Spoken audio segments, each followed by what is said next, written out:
एक बार एक गांव में कृष्णा नामक व्यक्ति रहता था।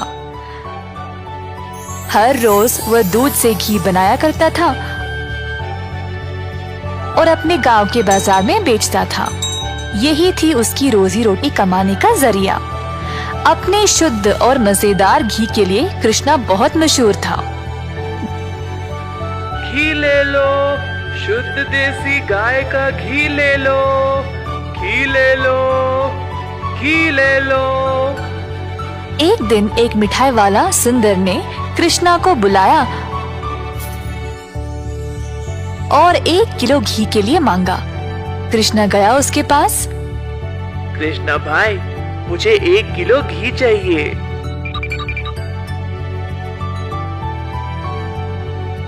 कृष्णा घी को तोलने लगा। जब सुंदर ने देखा कि घी कितना शुद्ध था तो वह अपने आप को रोक ही नहीं पाया। सुंदर ने और घी लेने का निर्णय लिया। रुको कृष्णा, मुझे तुम 1 नहीं 2 किलो घी दे देना। पता नहीं बाद में बचेगा या नहीं। तुम्हारा घी सबसे शुद्ध है और मुझे स्वादिष्ट मिठाई बनाने में मदद करता है। ओ बढ़िया जी, धन्यवाद सुंदर साहब। ये लो आपके 2 किलो घी। सुंदर ने खुशी से घी लिया और फिर दोनों अपने अपने रास्ते चले गए। जैसे कृष्णा चलता गया, गांव के लोग उसको एक एक करके घी खरीदने बुला रहे थे। दोपहर तक सारी घी बिक चुकी थी क्योंकि वो घी था ही इतना स्वादिष्ट। अपनी कमाई लेकर कृष्णा अपने भाई कुशल के पास दूध खरीदने गया ताकि वह अगले दिन के लिए और घी बना सके।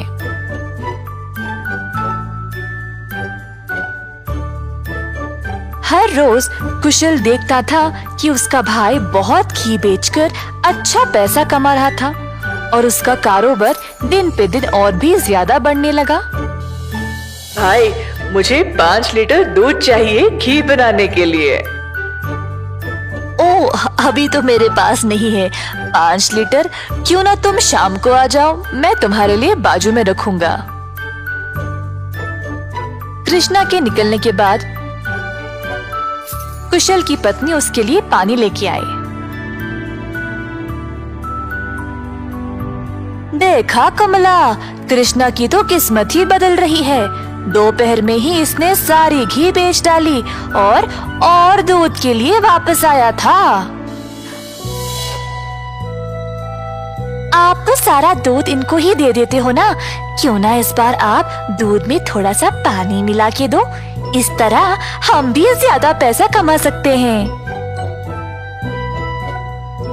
कुशल ने अपनी पत्नी की बात मान ली और शाम को जब वह गाय से दूध निकालने गया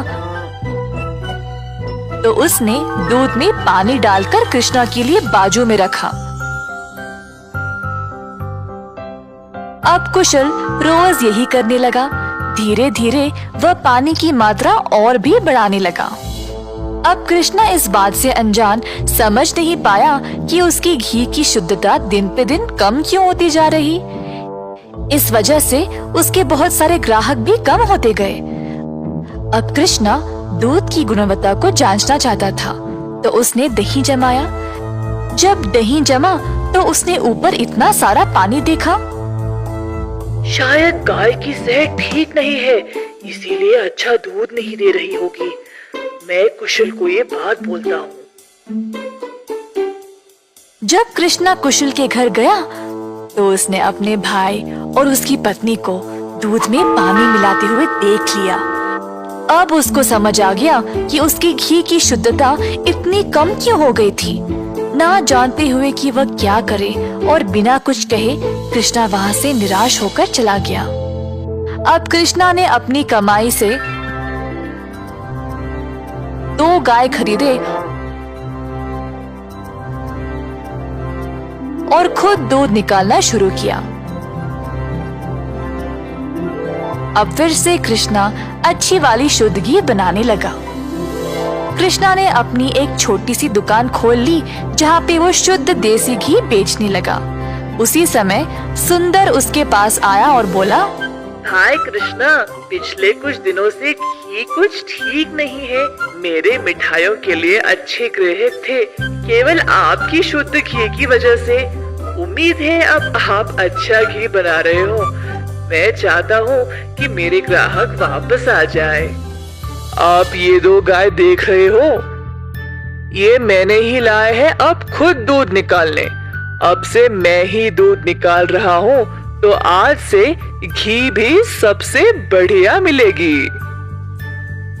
जैसे दिन बीतते गए, अब कृष्णा से और लोग घी खरीदने लगे। कुछ ही दिनों में कृष्णा ने और गाय खरीदे। उसने कुछ नौकरों को अपनी दुकान पर काम पे भी लगाया, हाथ बटाने के लिए। अंततः कृष्णा काफी अमीर बन गया और ईमानदारी से अपना कारोबार चला रहा था। इसी दौरान कुशल, जिसने अपने ही भाई की प्रतिष्ठा को बर्बाद करने की कोशिश की, गांव में अपने मिलावटी दूध के लिए पकड़ा गया। अब कुशल दूध भी नहीं बेच पाया और जल्द नुकसान में पड़ गया। उसे समझ नहीं आया कि अब वह क्या करे। कुशल को अपनी गलती का एहसास हुआ और अपने भाई से माफी मांगने गया। उसने कृष्णा से भीख मांगी माफी के लिए और नौकरी के लिए, ताकि वह अपने कर्जों को चुका सके। दयालु कृष्णा ने तुरंत अपने भाई को क्षमा कर दिया और गायों और कामगार की देखरेख के लिए काम दे दिया।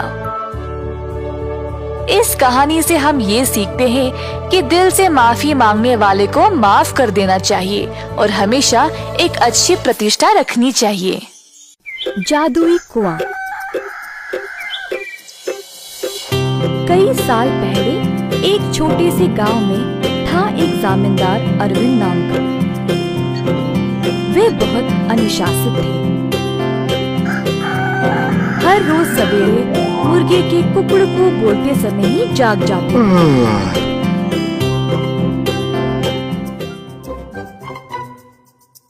फिर अपने नौकरों को जगा के उन्हें काम पे भेजते थे।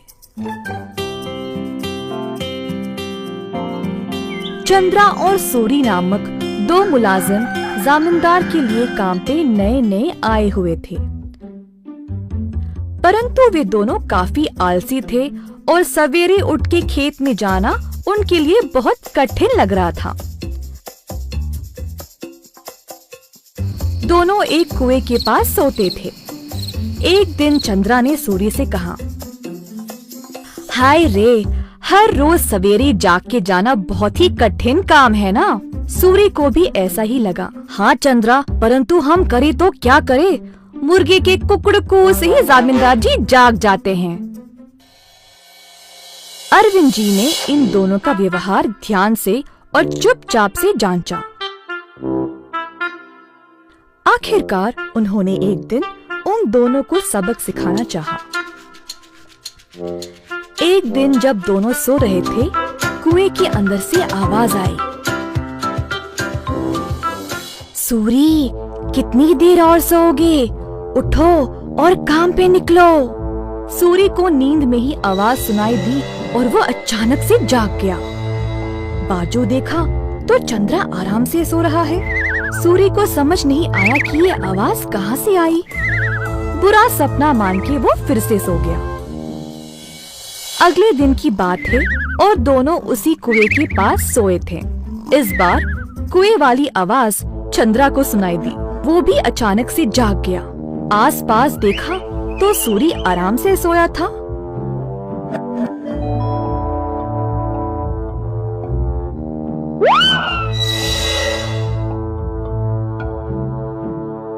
कोई बुरा सपना था शायद, ऐसा सोचकर वो भी फिर से सो गया। अगले दिन जब वे दोनों फिर से वहीं पे सो रहे थे, अचानक से एक खतरनाक आवाज सुनाई दी। दोनों एक साथ जागे और डर गए, एक दूसरे को देखने लगे। भाई सूरी, आपको भी सुनाई दिया क्या? हाँ चंद्रा, मैं बहुत डर गया और ये कोई बुरा सपना भी नहीं है। ये भयानक आवाज इस कुएं से आ रही। मैं काम पे निकल रहा हूँ, तुम्हें आना तो आओ। रुको रुको, मैं भी आऊंगा। उस दिन दोनों ने बहुत मेहनत से खेत में काम किया और दोपहर में भोजन के समय जमींदार जी के पास आए। खाना खाते समय दोनों की शक्ल पे सिर्फ परेशानी लिखी हुई थी। जमींदार जी ने पूछा कि हुआ क्या। चंद्रा और सूरी ने सारी घटना सुनाई। ये सुनकर जमींदार जोर जोर से हंसने लगे। सुनो तुम दोनों, वो कोई भूत या बुरा सपना नहीं था। मैंने देखा कि तुम दोनों कुछ ज्यादा ही आलसी थे, इसीलिए तुमको सबक देना चाहा। कुएं के पास वो मैं ही था जो आवाजें निकाल रहा था। अब आई समझ। अब से ये सुस्ती छोड़ो और ठीक से काम करो। उस दिन से सूरी और चंद्रा ने अपनी आलस्य छोड़ा और खेत पर पूरी मेहनत से काम किया। अच्छे से अपनी रोजी रोटी कमाई और खुशी से जीवन बिताया। एक बार गोपी नामक एक किसान रहता था।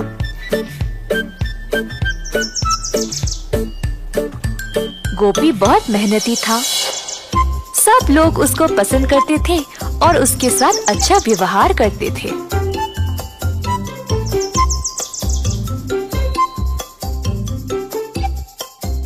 गोपी के घर के बाजू में रहता था किशोर। किशोर चाहता था कि गोपी से ज्यादा अच्छा नाम उसका हो जाए और इसके लिए उसने बहुत कोशिश की, परंतु उसको ऐसा मौका कभी नहीं मिला।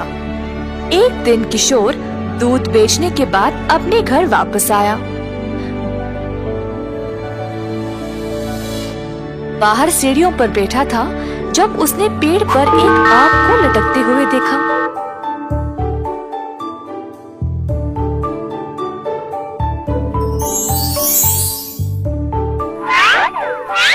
उसने आम को तोड़ा और अपने रुमाल में बंद कर दिया। आम को पकड़ के वह गोपी का इंतजार कर रहा था। जब गोपी वापस आया तब किशोर उसके पास गया और बोला, ओ गोपी, मैं तुम्हारी प्रतीक्षा कर रहा था। क्या बात है किशोर? मैंने इस रुमाल में एक फल को लपेटा है। क्या तुम अंदाजा लगा सकते हो कि इसमें क्या है? अगर तुमने सही जवाब दिया तो तुम खुद अपने हाथों से मेरे घर से जो मर्जी ले जा सकते हो। अगर तुमने गलत बोला तो मैं अपनी मर्जी से अपने हाथों से कोई भी चीज तुम्हारे घर से ले जाऊंगा। ठीक है, मुझे लगता है इसमें अमरूद है। गलत जवाब, इसमें आम है। अरे अच्छा, अब क्या? चलो तुम्हारे घर चले, मैं अपने हाथों से जितना हो सके ले जाऊंगा। दोनों चलते हुए गोपी के घर की ओर गए। घर में प्रवेश करने से पहले किशोर को दरवाजे के पास एक सीढ़ी दिखाई दी। तुरंत उसको उठा के बाजू में डाल दिया और घर के अंदर चला गया, परंतु गोपी वहीं पे खड़ा रहा। गोपी, वहीं क्यों रुक गए? तुमने तो सीढ़ी उठा ली थी ना, फिर उसको बाजू में रख के अंदर क्यों चले गए? क्या मतलब तुम्हारा? हाँ, अपने दोनों हाथों से तुमने सीढ़ी को उठा लिया था ना, तो अब इस सीढ़ी को उठाओ और जाओ। ऐसा कहकर गोपी अपने घर के अंदर चला गया। किशोर ने गोपी को रोक कर कहा, ये धोखा है, नहीं नहीं, मैं नहीं मानूंगा। अच्छा ठीक ठीक, अच्छा अब तुम बोलो, मेरे हाथ में क्या है? अगर सही जवाब दिया तो मैं किसी को नहीं बताऊंगा कि तुम अपने दूध में आधा पानी मिलाते हो, पर अगर तुम गलत हुए तो मैं पूरे गांव में इस बात को फैला दूंगा। हाय, अपनी बुद्धिमानी से तुमने मुझे फंसा लिया। ठीक है, मुझे लगता है तुम्हारे मुट्ठी में अंगूठी है। गोपी ने अपनी मुट्ठी खोली और दिखाया कि कुछ भी नहीं है अंदर। हाहा, मेरी मुट्ठी खाली है, तुम हार गए। क्या तुम अब सबको मेरे बारे में बता दोगे? मैं अब से इतना पानी दूध में नहीं मिलाऊंगा, जितना जरूरी उतना ही। गलती हो गई, कृपया मुझे जाने दो।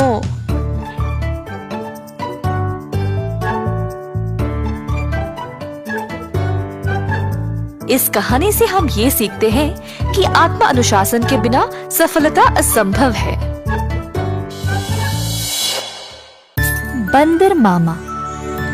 एक दिन बंदर मामा गहरी नींद में सोया था जब एक मीठी सुगंध ने उसे जगाया।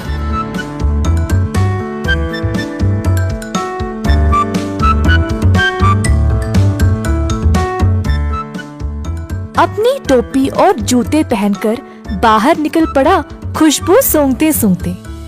बंदर मामा ने देखा कि ये सुगंध एक मिठाई की दुकान से आ रही थी। अंदर गया तो उसने कई प्रकार की मिठाइयों को देखा। एक लड्डू को देखकर बंदर के मुंह में पानी आ गया। जैसे ही बंदर लड्डू को उठाने गया, दुकान की मालकिन भालू ने बंदर का हाथ पकड़ के रोक दिया। बंदर भालू की ओर देखकर डर गया, तुरंत पीछे मुड़कर रोते रोते घर वापस भाग गया। टोपी और जूते को निकाल फेंक के निराश बैठा रहा कि मिठाई खाने को नहीं मिली। भालू काफी आलसी थी। जब उसने देखा कि बंदर उसकी मिठाइयों की सुगंध को सूंघ कर आया, उसके दिमाग में एक विचार आया। भालू अपने दुकान में मिठाई संवारने के लिए बहुत आलसी थी, तो उसने सोचा कि वह सारे जानवरों को मिठाई की सुगंध से आकर्षित करके उन सब से सारा काम करवाएगी। अगले दिन भालू जानबूझ के मिठाई हाथ में लिए सड़क पर चलने लगी। मिठाइयों की सुगंध से सब जानवरों को आकर्षित करे, यही थी उसकी योजना।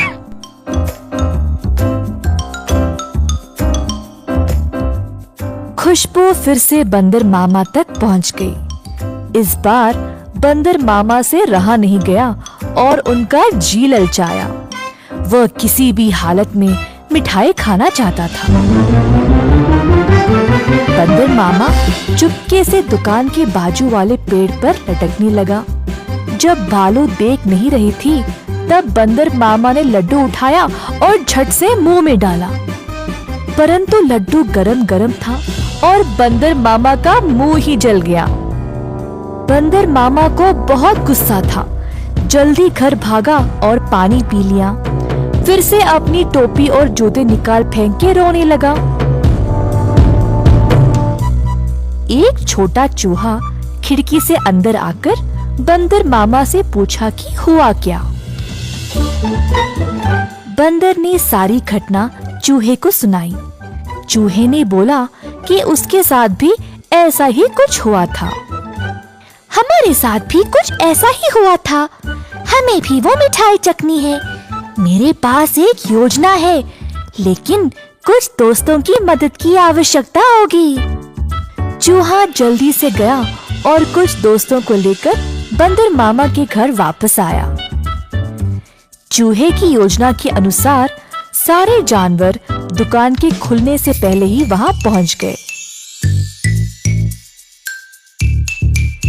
दुकान के पीछे के रास्ते से एक सुराख बनाया और अंदर घुस गए।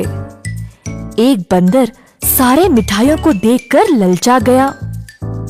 जोश में आकर कूदने लगा और नाचते नाचते केक के मिश्रण में गिर पड़ा।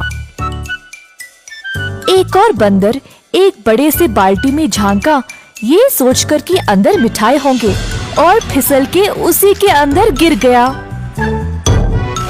तीसरे बंदर ने एक बड़ी गोल सी थाली पर लड्डू देखा।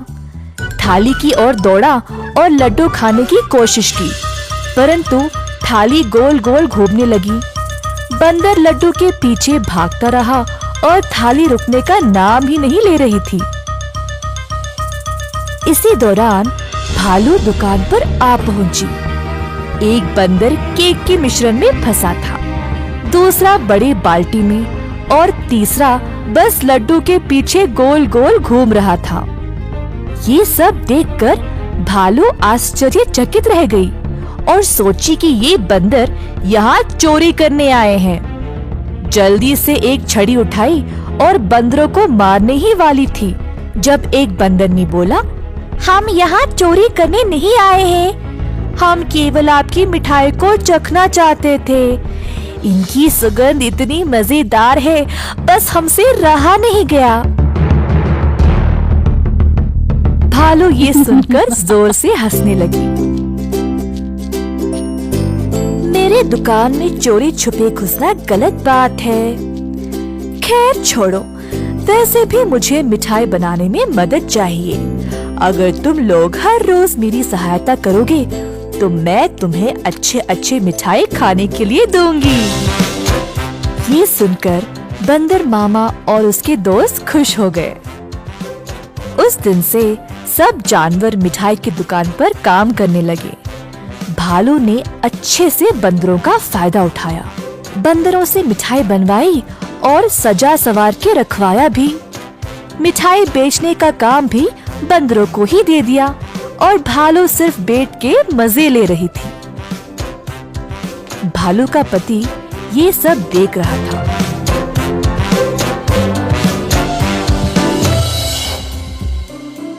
तुम तो रोज इतना काम करती हो, परंतु आज आराम से बैठकर मिठाई खा रही हो।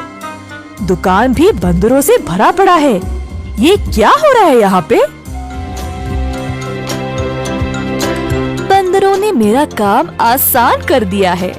वे खुशी खुशी सारा काम कर रहे हैं और बदले में मुझे ज्यादा कुछ देने की आवश्यकता भी नहीं। बस दिन में एक एक मिठाई देके काम चला रही हूँ। बंदर मामा कोने में इन दोनों की बातें सुन रहा था और ये सब जानकर उसे बुरा लगा। बंदर को एहसास हुआ कि भालू उसका और उसके दोस्तों का इस्तेमाल कर रही थी। बंदर मामा आगे आया और बोला, भालू जी, हमें आपकी मिठाई बहुत ही ज्यादा पसंद है, परंतु आप हमारी इस कमजोरी का फायदा नहीं उठा सकती। ऐसे स्वार्थी बनके किसी को इस्तेमाल करना गलत बात है। आपको दिखता नहीं हम सब यहाँ कितना मेहनत कर रहे हैं। अंत में भालू को अपनी गलती का एहसास हुआ और सुधार लाना चाहा। उस दिन से भालू और उसका पति दोनों दुकान पर जाकर बंदरों का हाथ बटाने लगे और सही पगार भी देने लगे। बंदर मामा खुश था कि भालू ने उसकी बात मानी और अपने व्यवहार को बदल डाला।